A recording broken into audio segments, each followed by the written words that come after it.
ராத்திரி சொல்ற வழக்கம் கிடையாது. கோதை பிறந்தவர் சொல்லுங்க. நீங்க கோதை பிறந்தவர் தெரியுமா? கோதை பிறந்தவர் சொல்லுங்க.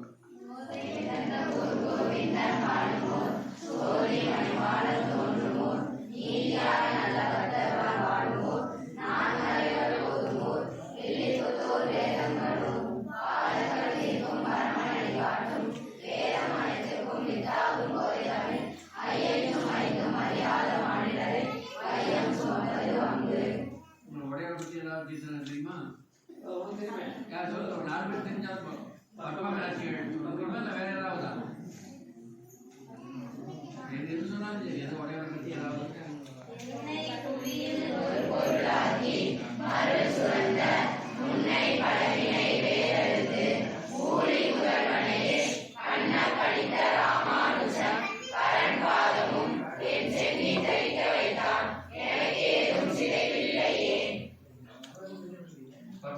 தெரியுமா? அதாவது ராமானுஜன் வசந்தாலையும் ராத்திரி சொல்லக்கூடாது. ராத்திரி சொல்லக்கூடாது இல்லை, அனத்தியும் எனக்கு குழந்தான் இல்லையா? அன்னைக்கு பல்லாண்டு சொல்லக்கூடாதுன்னு சொன்னேன் இல்லையா? அது நீங்கள் சொன்னதால பெரிய தப்பு கிடையாது. தெரிஞ்சுக்கணும்னு சொல்கிறேன். ராமானுஜன் உபதேச ரத்தனமால சொல்லலாம், திருவாய்மொழி நூற்றந்தாதி சொல்லலாம், நாராயண தனின்னு சொல்லலாம். ராமானுஜன் நூற்றந்தாதியே நாராயணத்தோடு சேர்த்துக்கா கிடைக்கல. அதனால நாலாயிரம் சேர்க்க கூடாதுங்கும் போது ராமானுஜன் நூற்றந்தாதியும் சொல்லக்கூடாது. சரி, சொன்னதுனால தப்பு இல்லை. வேற கீர்த்தனவா உடையவரை பற்றி ஏதாவது தெரியுமா? பத்மநாத்தி தெரியுமா? சொல்லுங்க.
ராமானுஷான்னு சொல்லுங்க இல்லையா? ராமானுஷால எழுத்து ராமானுஷ 4 எழுத்து தான்.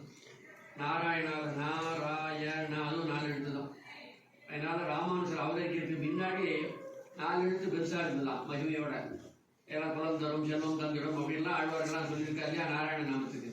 அதனால உடையவர் அவதரிக்கிறதுக்கு முன்னாடி நாராயணன் எல்லாரும் சொல்லிட்டு இருந்தா.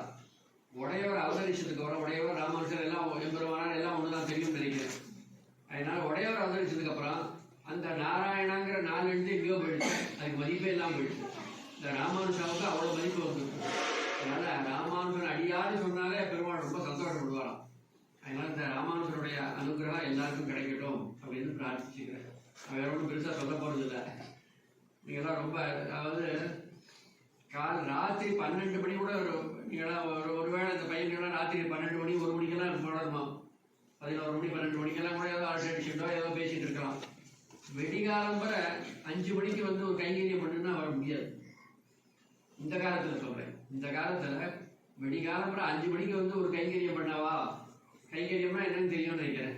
பெருமாளுக்கு, பாகவதாளுக்கு, அடியார்களுக்கு ஒரு தம்மால முடிஞ்ச ஒரு இது இருக்கு இல்லையா காரியம் பண்றது, அதுக்கு பேர் கைங்கரியம். அந்த கைங்கரியம் பண்றதுக்கு ராத்திரி 10 மணிக்கு வாங்கினா நினைமா வரலாம், அல்லது 10 மணிக்கு ஏதோ விளையாடிட்டு இருக்கா ஏதோ வெடிகாலம் வர படிக்கிறது அதை பற்றி சொன்னாலே தெரியும். ராத்திரி 11 மணிக்கு ஏதோ படினா கூட படிச்சிருவான். வெடிகாலம் கூட 4 மணிக்கு ஏந்து படி, 5 மணிக்கு ஏந்து படி, அல்லது 5 மணிக்கு ஏந்து ஒரு கைங்கரியம் பண்ணவா அப்படின்னா மனசு இடம் கொடுக்காது. ஆனால் இந்த சின்ன குழந்தைகள் இத்தனை பேரும் விடியாபுற 4 மணிக்கே எழுந்து நாங்கள் இங்கே பெருமாள் செய்ய போகிறது பெரிய விஷயம் இல்லை.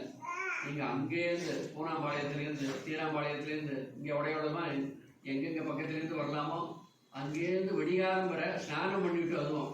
ஸ்நானம் பண்ணிவிட்டு இங்கே இந்த கைகேரிகள் பெஞ்சு இந்த கோலம் போடுறது ஆலையிடுதல்னு சொல்கிறாங்க, இதெல்லாம் இது பண்ணுறது, இதெல்லாம் பண்ணுறீங்களே, இது ரொம்ப பெரிய விஷயம். விடியாபுற கைங்கரியம் பண்ணுறது, அதுவும் 1 நாள் 2 நாள் இல்லை, 30 நாள் கைங்கரியம் பண்ணியிருக்கோங்க.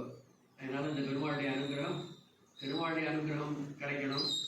பெருமாளுடைய அனுகிரகம் இல்லைனாலும் தாயார் நிச்சயம் குழந்தை 30 நாள் கைங்கரியம் பண்ணியிருக்கா. நம்ம குழந்தைகள் ஆழ்வார் திருமங்கை ஆழ்வார் சொன்னார், கண்டியூர் அரங்கம் மெய்யம் கட்சி பேர் மல்லையன்னு மண்டினார் உய்யலல்லால் மத்தையாருக்கு உய்யலாமே. ஒரு திவ்ய தேசத்தில் கைங்கரியம் பண்ணினா போதும், வேற ஒன்றும் பெருமாள் எதிர்பார்க்கிறார். ராமபிரான் ராமராஜ்யம்னு சொல்கிறோமோ இல்லையோ, அதனால ராமராஜ்யத்தில் பெருமாள் ஒவ்வொரு குழந்தைகளையும் நீ நன்னா இருக்கியா க்ஷேமமாக இருக்கியான்னு விசாரிப்பாராம், ஒவ்வொரு பிரஜையாக விசாரிப்பாராம். அதனால கடைசியில் அவர் பரமதம் போகும்போது, வைகுண்டம் போகும்போது புல் பூண்டு எறும்பு எல்லாத்தையும் தன்னோட கூட்டிட்டு போயிட்டாராம் மோட்சத்துக்கு. அப்படி ராமராஜ்யம் அதுபோல ராமரையோ ஒரு திவ்ய தேசத்தை அண்டி இருந்தா நம்ம பயப்படவே வேண்டாம். இப்போ நம்ம எல்லாரும் திருவள்ளுவரை சேர்ந்தவா, திருவள்ளுவர் பெருமாளுக்கு கைங்கரியம் பண்ணியிருக்கோம். 1 நாள் கைங்கரியம் பண்ணாலும் அவர் மனசில் ஏற்றுருவார். அவர் மனசில் இடம்பாடு போகிறோமே, அவருடைய நோக்கு தானே நமக்கு வேணும். அதனால் அவர் நோக்கில் ஏதோ ஒருவேளை நம்ம கஷ்டம் கொடுக்குறாப்புல ஏதாவது தண்டனை கொடுத்தாலும் பாபத்திற்காக உடனே பக்கத்தில் பிராட்டி இருக்கா. அதெல்லாம் நம்ம குழந்தை 1 மாதம் இத்தனை கைங்கரியமெல்லாம் பண்ணியிருக்கா, அங்கேருந்து குழுது பார்க்காம அங்கேருந்து இப்போ நடந்து பண்ணியிருக்கா. அதனால் இவாளுக்கு நல்லது தான் பண்ணுவாங்க, நல்லது தான் பண்ணணும்னு பிராட்டி சிபாரிசு பண்ணுவாள். பிராட்டி சிபாரிசு பண்ணாட்டாலும் போரா பிராட்டி இருக்காளே பாத நாச்சியார் திருப்பாவாடிடுவார். அந்த திருப்பாவாடின நாச்சியார் நமக்கு சிபாரிசு பண்ணிடுவாள், எவ்வளோ கைங்கரியெல்லாம் பண்ணியிருக்கா. அதனால் இவளை விட்டு கொடுக்கக்கூடாது. 1 மாதம் பண்ணியிருக்கா, இந்த 1 மாதம் பண்ணினதுக்கு 1 வருஷம் பூராவும் நீ காத்துக்கணும். நம்ம எல்லாரும் திருவள்ளுவர் பெருமாளுடைய பிரஜைகள்.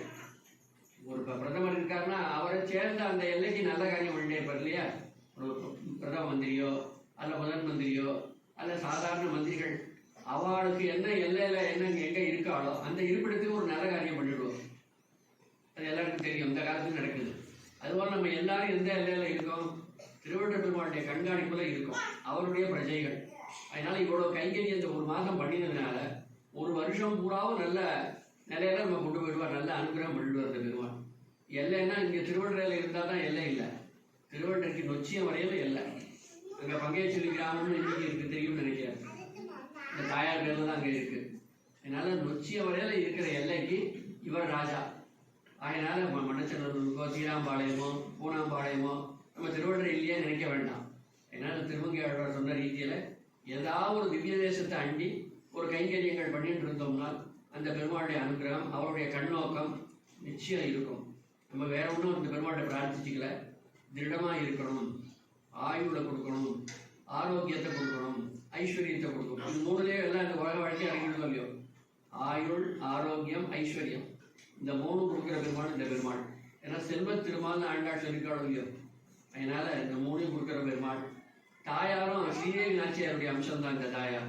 அதனால ஸ்ரீதேவி தானே செல்வத்துக்கு அதிபதி. அதனால பெருமாள் ஒருத்தரே போகிறோம், தாயார் ஒருத்தரே போகிறோம். 2 பேரையும் மறுபடியாக பண்ணுற ஆண்டாள் நாச்சியாருடைய ஒரு அனுகிரகமே போகிறோம். 3 பேருடைய அனுகிரகம் நமக்கு இருக்கிறதுனால எல்லா விதத்திலும் க்ஷேமம் தான். அதனால இந்த பெருமாளுடைய அனுகிரகம் எல்லாருக்கும் கிடைக்கட்டும் அப்படின்னு பிரார்த்திக்கிறேன். இதோ